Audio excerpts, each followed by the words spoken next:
Viewers like you make this program possible. Support your local PBS station.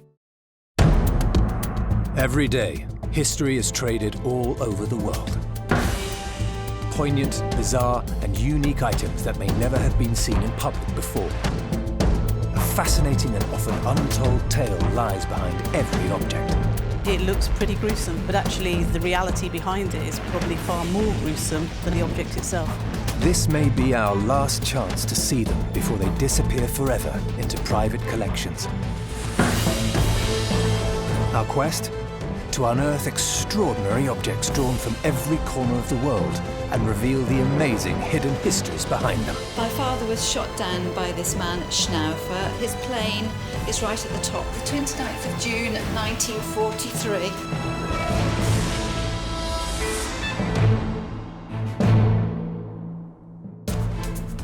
On this episode of Trading History, rare artifacts from one of the worst maritime disasters the world has ever known.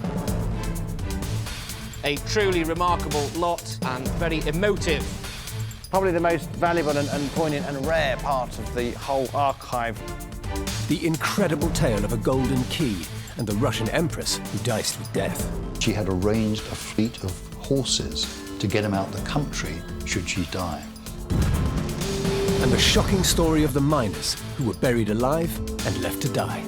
Something's gone wrong. Unfortunately, never came back to us. It was cutting, in effect, the grave for 266 men. Some objects survive the test of time against all the odds. And their revelation can give us a rare opportunity to unravel the past and tell us something that might otherwise have been lost forever. Like this next incredible item. Sometimes when you see an item, you've got to be prepared that that is the only time you're ever going to see it, and it could be the only one of its kind in the world. The colossal cruise ships of today take holidaymakers to the great ports of the world. Sydney, Australia, Hong Kong, and Miami, Florida among them. Now a leisure activity, but 100 years ago this was the main way of getting to America from continental Europe. And for the competing shipping companies at the time, everything depended on being the fastest to do the Atlantic run. In 1912, all ships were told to crack on. The idea was to get from Britain to New York in the quickest possible time, and that basically meant full speed, even if it was through an ice field. But this policy was to spell disaster for one iconic ship. The story of how the ocean liner Titanic hit an iceberg on its maiden voyage to New York and sank off the coast of Nova Scotia with the loss of 1,500 lives is known the world over. Among the dead were the elite of American society. Millionaire Colonel John Jacob Astor, who built the Astoria Hotel in New York. And Benjamin Guggenheim, son of the mining magnate Meyer Guggenheim.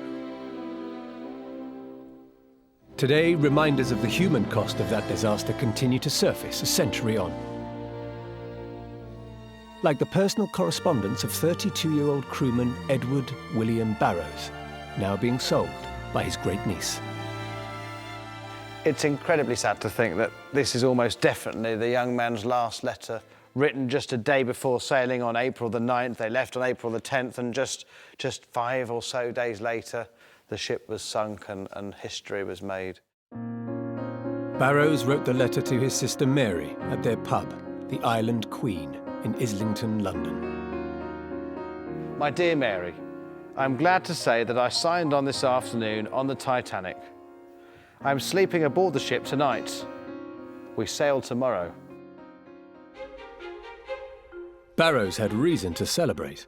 There was a dock strike in Southampton from where Titanic was scheduled to depart. With work in the city scarce, a job on the ship offered a short lifeline. The crew were on a voyage contract. So the crew would be on a voyage from Southampton to New York and back again. So basically they were on probably 2-week contracts. Barrows was taken on as a first-class cabin steward and his letter to his sister reveals just how conscientious he was. I managed to get a waiting jacket, but I shall have to order a new uniform the next time home, as the new jacket is a little bit short, but it'll have to do this time.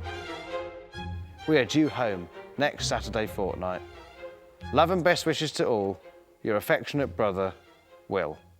Finally, as a postscript, he puts, place all laundry and things in the middle drawer in the chest of drawers in my room.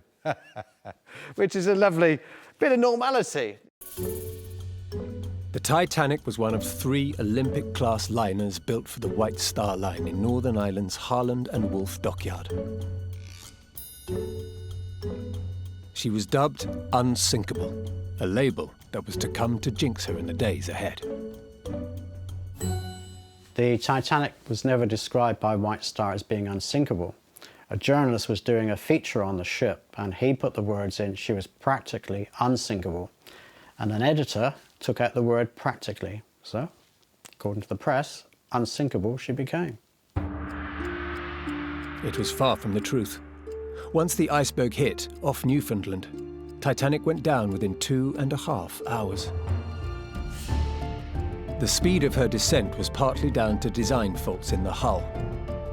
Divided into 16 sections, it was only built to withstand a breach of 4 of its compartments.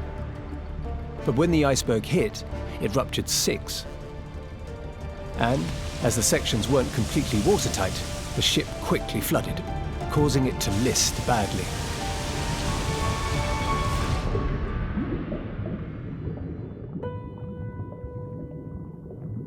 For relatives at home, like Barrow's sister Mary, the wait for news was agonizing. Probably the most valuable and poignant and rare part of the whole archive relating to Edward William Barrows are these telegraphs that were sent from Southampton soon after the disaster. Now, the first one says, to Barrows of 34 Hanover Street, Islington, no news yet, will wire latest, Ismay. Joseph Bruce Ismay was the much-maligned chairman and managing director of the White Star Line, who'd also been on Titanic that night, but escaped in a half-empty lifeboat, something he was later vilified for. Within 4 days of the disaster, Mary Barrows received a second telegram. More poignantly, on April the 19th, just a few days after, this one to Barrows again, regret William Barrows steward, not reported saved.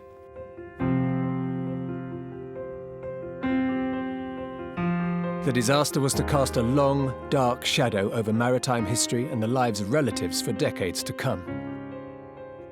In the immediate aftermath, an article in the local Southampton paper, The Echo, summed up the sombre mood in the city. A pall of darkness has descended on Southampton. Shops are closed, flags are at half-mast, and all around are huddled groups of people dressed in black, and total silence. In the following months, donations from both sides of the Atlantic poured into the relief fund set up to help the grieving widows, orphans, and dependents of those who died. Notification of compensation came in an official letter, as correspondence to William Barrows' family shows. 8th of July 1912, so what, just a couple of months later, not even, from Hill Dickinson Solicitors in Liverpool. We thank you for your letter. We calculate that the amount payable is £150.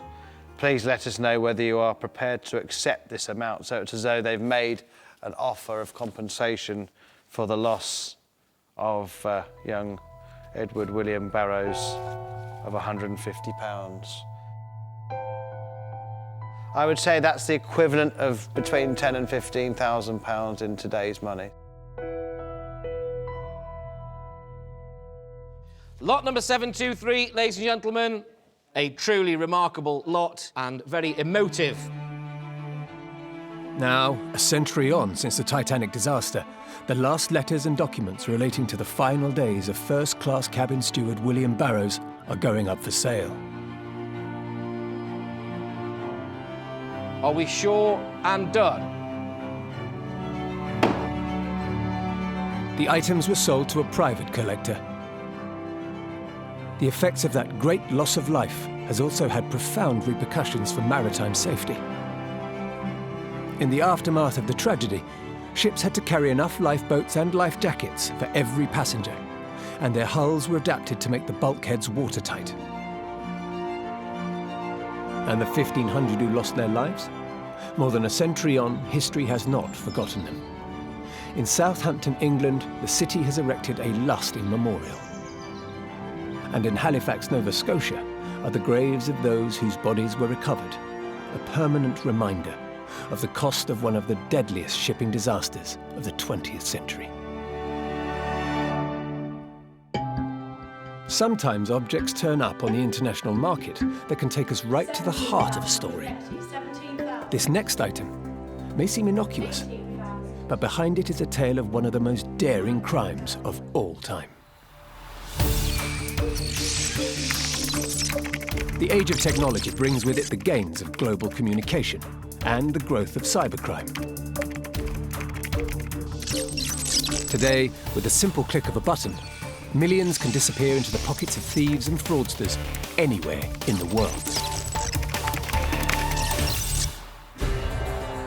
But it wasn't always the case. When it comes to crimes, the train heist is one of the most enduring, immortalizing the likes of Jesse James and Butch Cassidy in Hollywood films.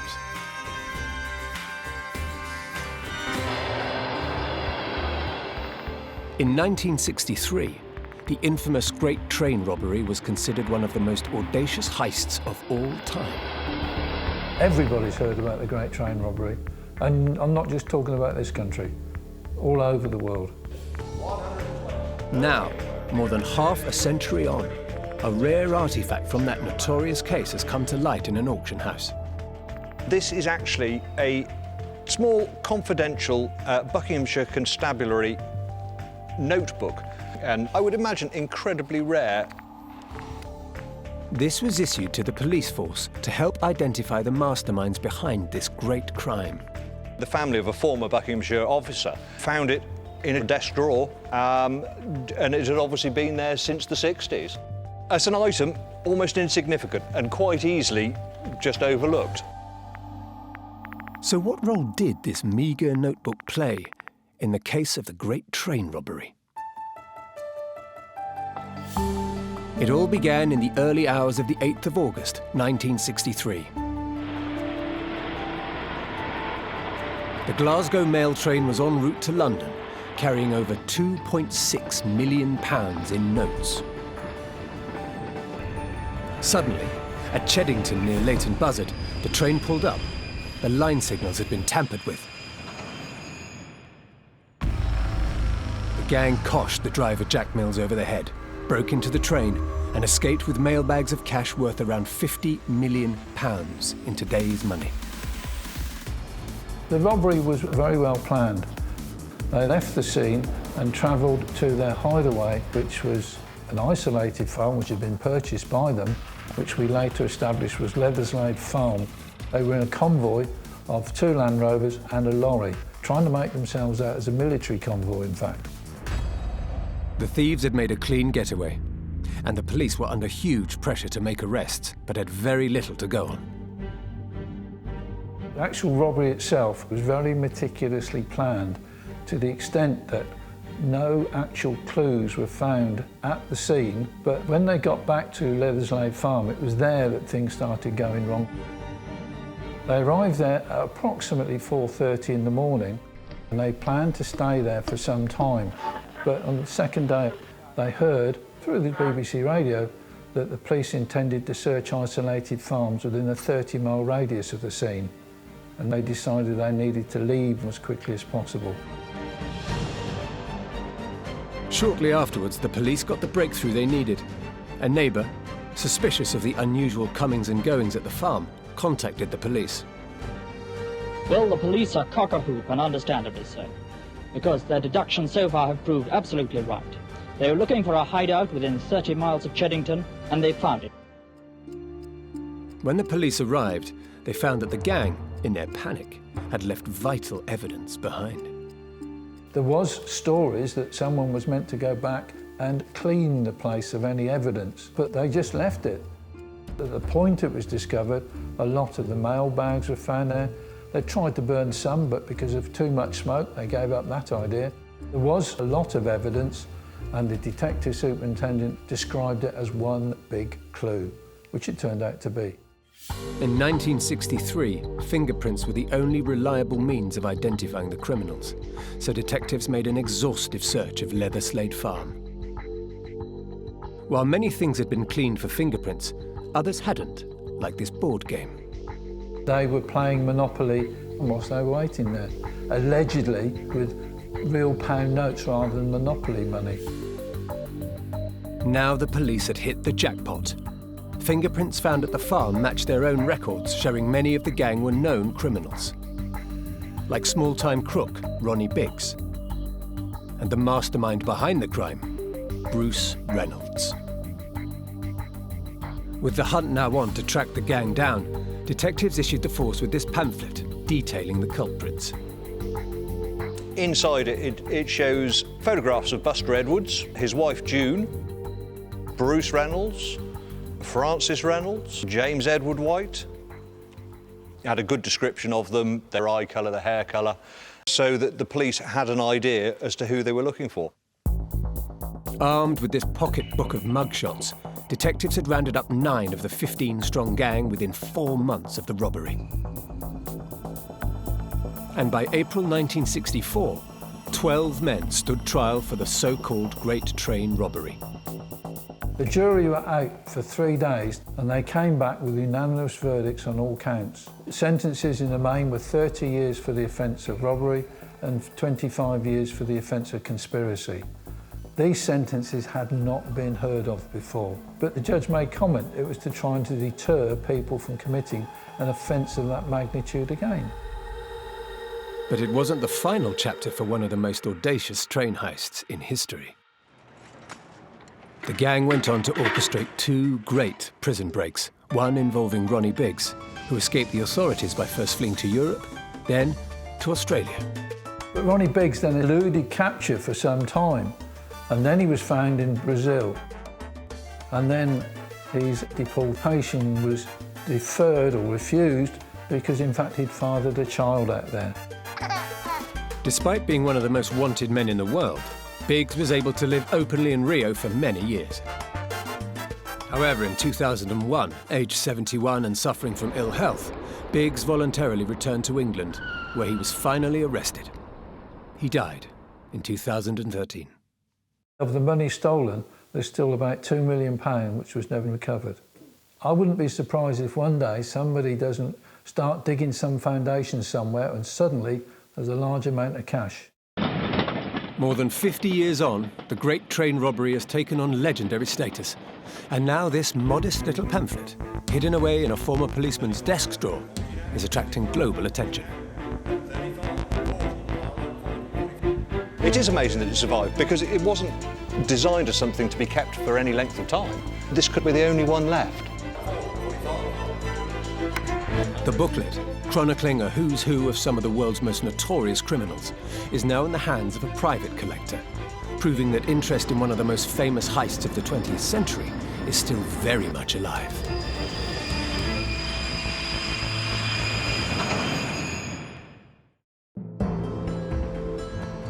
Objects aren't always just about individual lives.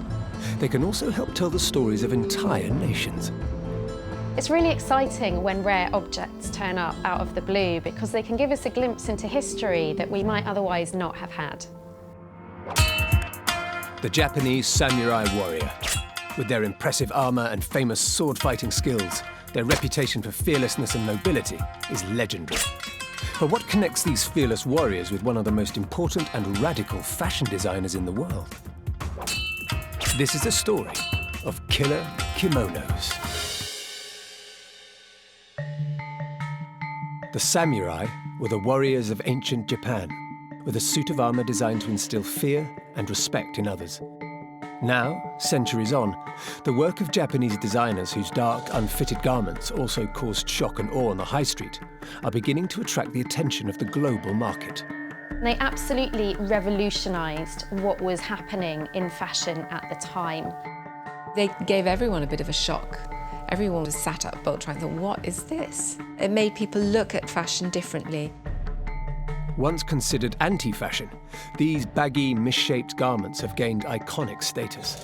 5,000. These designs turned the idea of what constituted fashion on its head. Shocking at the time, they have shaped the way we dress today, and the original outfits are now highly sought after. The buyers for the Japanese collections tend to hail from Europe and America, and they tend to be major museums and a handful of really fanatical private collectors, you know, who would sell their grandmother to buy the piece they're missing.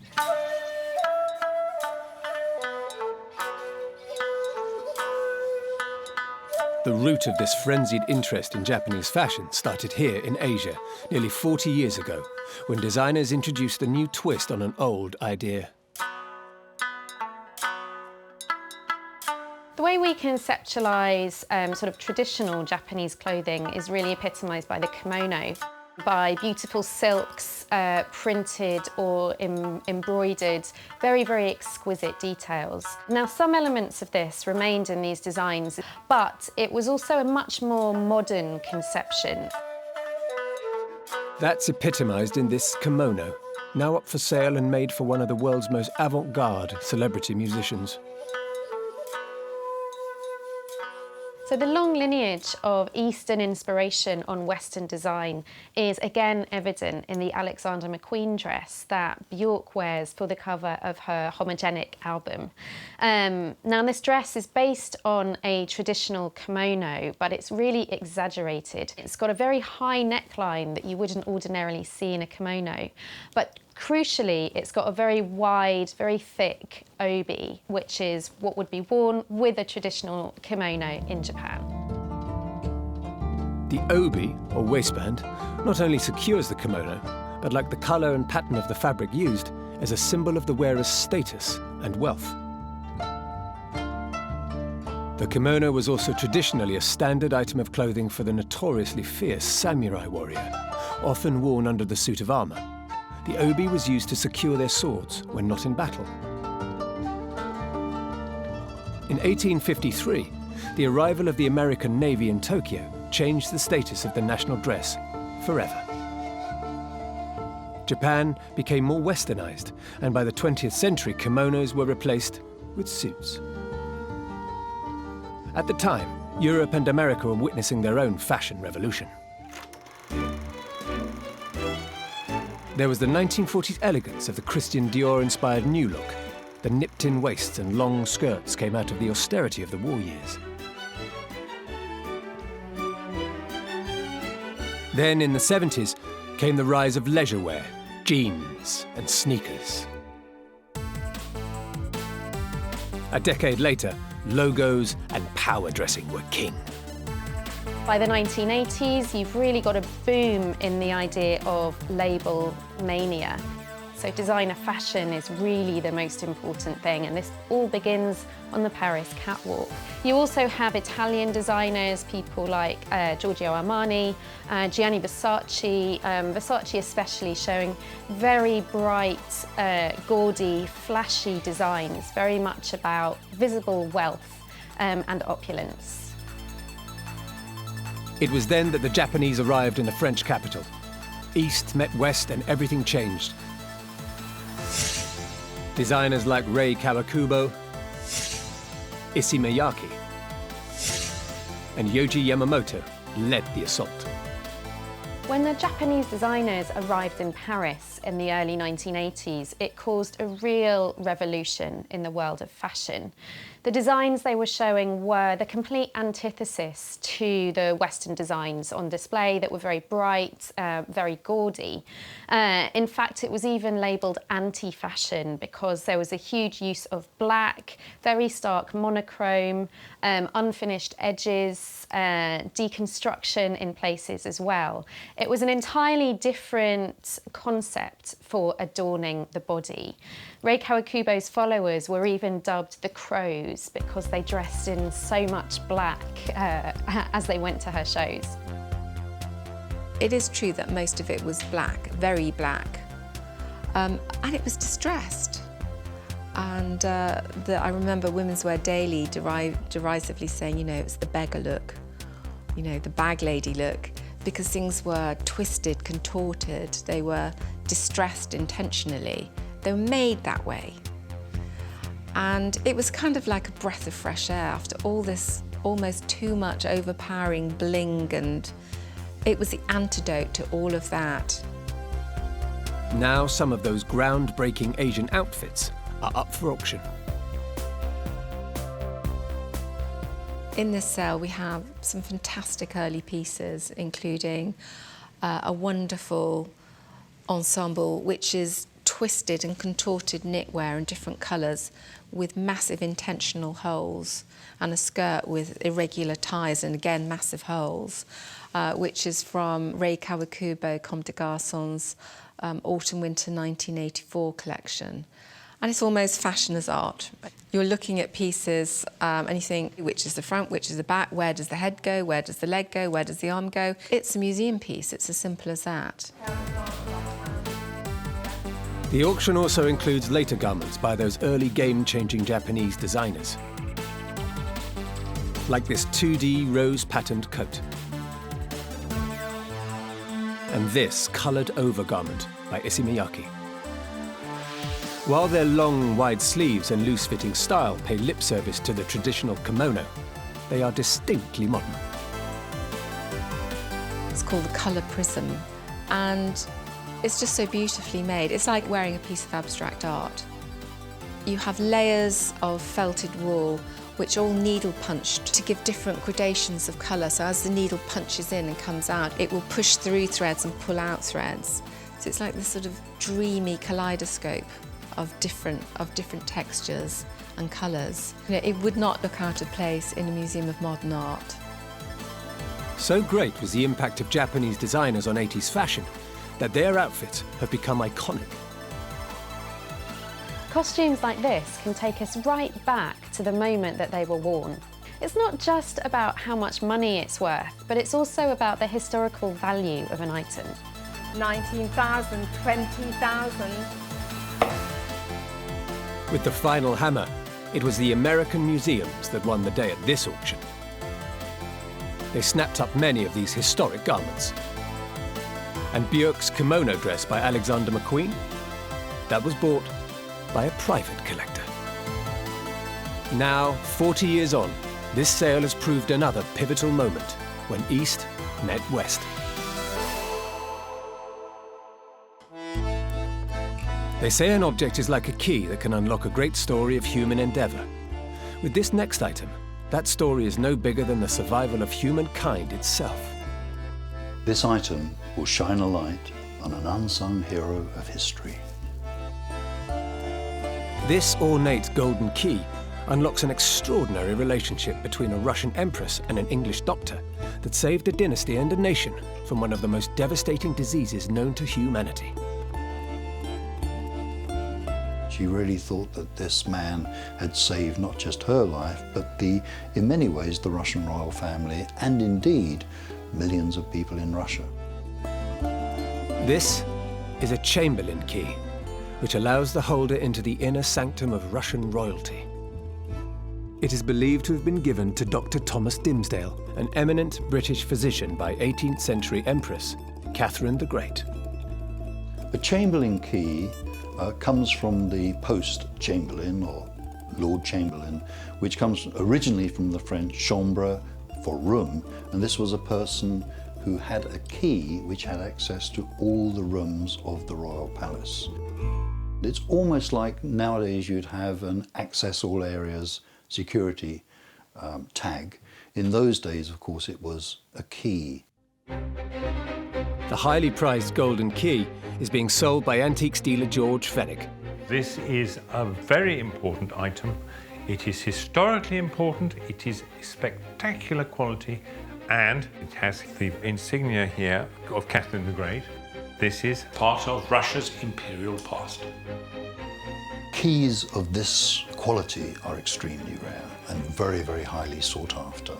The golden keys, particularly keys from Catherine the Great, when they do come up for auction, can fetch tens of thousands of pounds, but they don't come up very often. Catherine the Great ruled Russia from 1762 until her death in 1796. She was an enlightened, intelligent and autocratic ruler who dragged Russia out of its medieval past and into the modern world. She was highly intelligent. Under her watch, Russia grew into not just the mighty military power, the biggest country in the world, but also she did a great amount for education, health, enlightenment in Russian culture, which flowered in the following century, the age of Tolstoy and Dostoevsky, Pushkin, Tchaikovsky, the Bolshoi Theatre. You know, all of that would have been impossible without the enlightenment brought in by Catherine the Great. Under Catherine, Russia's population almost doubled.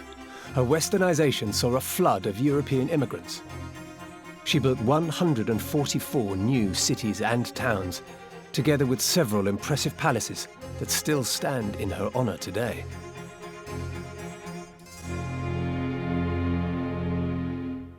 But there was one threat to this incredibly powerful and wealthy woman that she could not control.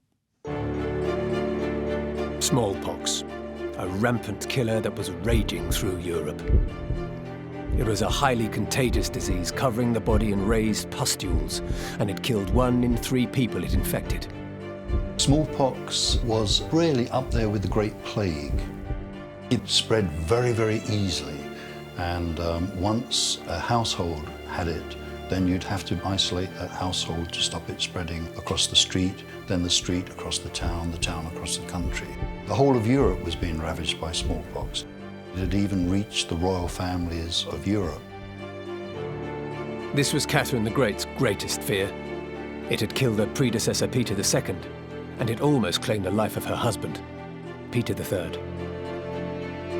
She was terrified that her children and grandchildren were going to become victims of smallpox and was determined to find a way to ensure that this didn't happen. Medics across Europe were desperately trying to find a cure for this devastating disease, one of whom was Thomas Dimsdale, a pioneering British doctor who in the 1860s was developing an early form of inoculation. His method was called variolation, and this involved taking a very thin thread of silk, passing it with a needle through the pustule, usually of a child who was mildly infected with smallpox, and then inserting the needle and thread into the skin of the patient. This would give them a very mild form of smallpox, but give them the necessary immunity against a more serious form of smallpox. In 1767, Dimsdale published his results in a paper which was widely circulated. The well-read Russian Empress Catherine immediately seized on his findings. In 1768, she invited Thomas Dimsdale to come to the court in St. Petersburg to inoculate herself and the heir to the Russian throne, her son, Paul. But variolation was not without serious risk. The deliberate infection of even the mildest dose of the disease could result in death. When Thomas Dimsdale arrived in St. Petersburg, he naturally assumed that he would be able to try out his cure on some peasants or members of the court, but Catherine insisted that she be the guinea pig. So after administering the Russian Empress and her son with a potential death sentence, Dimsdale had an anxious wait. Catherine was quite aware of the risk she was taking, and she had arranged and made sure that Dr. Dimsdale knew this. She had arranged a fleet of horses to get him out the country should she die. For 3 weeks, Catherine's health declined. Then the danger of developing full-blown smallpox passed, and she and her son recovered. Catherine the Great, of course, was incredibly grateful and gave him the incredible fee of £10,000. And I've worked that out, it's probably well over $1 million in today's money, plus expenses almost $250,000. A barony in Russia for life, and he lived to 80, which is around £65,000 a year, a nice professorial salary. But it is believed that the greatest honour Catherine bestowed on Dimmesdale was the Golden Key, allowing him total freedom to roam the Russian royal palaces. It became a symbol of a very, very special gift to a very, very trusted person. He came back to England and never really had to work as a doctor again. Smallpox has now been eradicated from the world, following a global immunisation campaign. This overwhelming success is widely credited to Edward Jenner, who developed the first vaccine. He noticed cows had a disease similar to smallpox, but it didn't kill them. He took the cowpox virus and in 1796, using a method similar to the one Dimmesdale was using over 30 years before, injected it into one of his patients. Jenner may have found the magic bullet, but millions of people across Europe owe their lives to the important pioneering work of Thomas Dimmesdale. In 1781, Catherine the Great invited him back to Russia to inoculate not just the rest of the royal family, but also her entire court. By the time he died in 1800, 2 million Russian people had been inoculated, and the smallpox threat was more or less overcome. Back in England, Catherine the Great's Golden Key is still for sale. I hope if it does not go to a medical family or people with medical interest, that it goes back to Russia. While it is yet to go to auction, the key lives on as a powerful symbol of trust in the quest to save humanity from the devastation of disease.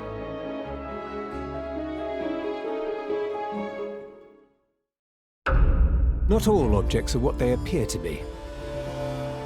This simple presentation spade was designed to signal the beginnings of hope and prosperity for one mining community.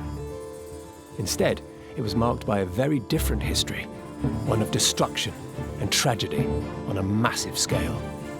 Sometimes you instinctively know that that item has a lot of history behind it, and you want to find out what it is.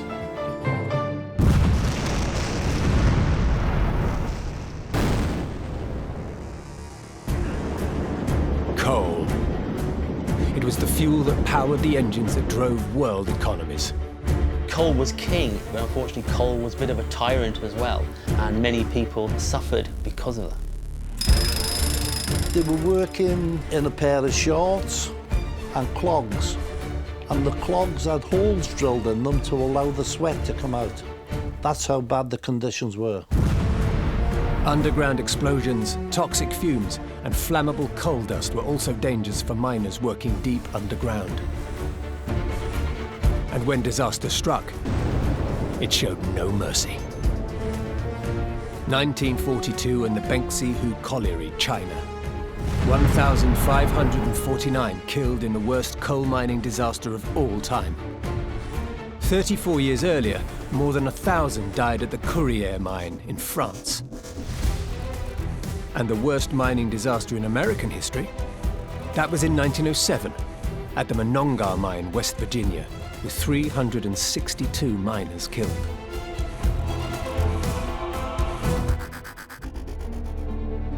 In Britain in that same year, this ebony-turned presentation spade came to make mining history of an equally dreadful kind. This silver spade, it cut the turf that sank the first shaft for the Gresford Colliery, but it also dug the graves for 266 miners. The ceremonial spade was used by Sir Theodore Martin, company chairman of the North Wales Colliery. 27 years after he cut the first turf, disaster hit. Among the dead was Ruby McBurney's father. It was a fate that should never have happened for them if the right things had been done. And they'd have listened to the miners. They were the ones that were in that vicinity where they would smell the gas for days. Now the spade is being sold by Sir Theodore's descendants. At its heart is a story of one of the most appalling mining disasters in history. The company had sunk 2 deep shafts at Gresford, named Dennis and Martin. It was the boom years and the world was hungry for coal. But by 1934, the industrial landscape had changed. After the First World War, you have a recession, there's a drop in demand for coal, and throughout the sort of late 1920s, early 1930s, they are struggling to make any money at Gresford Colliery. The pit makes a loss in 1929, 1932, 1933, and of course that has ramifications for how it is run. They didn't actually have a mining engineer on site for 2 years. They were just cutting costs, trying to run that pit for the minimum amount of money in order to hopefully make a profit. In the months before that fateful event in the early hours of Saturday the 22nd of September 1934, a cover-up by pit manager William Bonsall lit the fuse that was to condemn the men in Dennis Shaft to an early grave. My father, what I've learned, was a cutter. And he was worked down in the Dennis section. And they had reports of the smell of gas for approximately 4 days. In June 1934, William Bonsall, he orders his officials to stop taking air quality measurements inside the colliery. He's obviously realised that they're breaching the safety limits, and of course if you take the measurements you have to take action. He's under pressure, as I said, to maximise production in the pit, and so he's prepared to, break the law and fail to take the recordings. Tragically, a football match between 2 rival local teams, Wrexham and Tranmere, was to play a crucial part in who would live and who would die. On the Saturday, he would be playing bowls. But unfortunately, because of the Wrexham football match and people were keen to go, he decided he'd do a shift for someone to go to the match. And unfortunately never came back to us. Ruby was only 3 at the time. She and her siblings were left fatherless. Also working at the mine was Alan Jones's grandfather, Josiah Jones. My grandfather swapped shifts to watch Wrexham playing on the Saturday, and by swapping shifts, he was left alive, and his cousin Jabez Jones unfortunately died. And after that, he never went back down the pit to work. And to my knowledge, he never followed football after that either. What we know is that at about 2 o'clock in the morning, on the sort of the late night shift, on the Friday evening, early Saturday morning of September the 22nd, 1934, the man at the pit bottom, Fred Davis, he heard an explosion. And at that point, he rings up to the surface and said, something's gone wrong.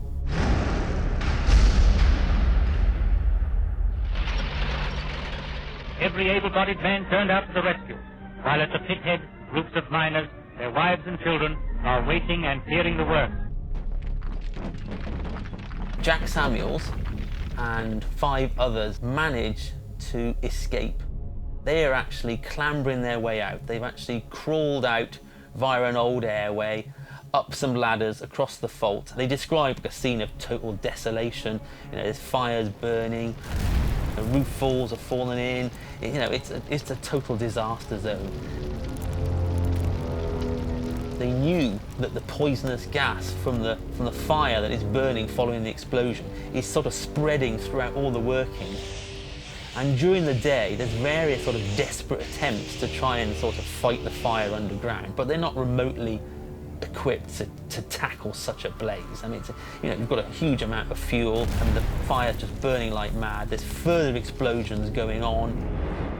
It's a very dangerous place, even for the rescue men. 3 of the rescue men are actually killed by the poisonous gases, even though they're wearing the proper equipment.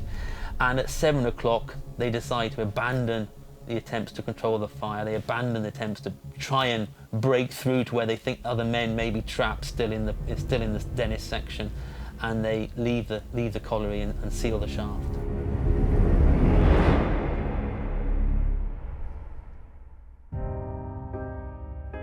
Now, more than 80 years on since that day, the presentation spade, used to cut the first sod for the fateful mine, has been sold at auction. With the help of exhibitions officer John Gammond, it's been bought by Wrexham County Borough Museum for their mining collection. It's fantastic to have this ceremonial spade back in Wrexham, back in the North Wales coalfield, where it can help to tell the story of Gresford Colliery and the disaster.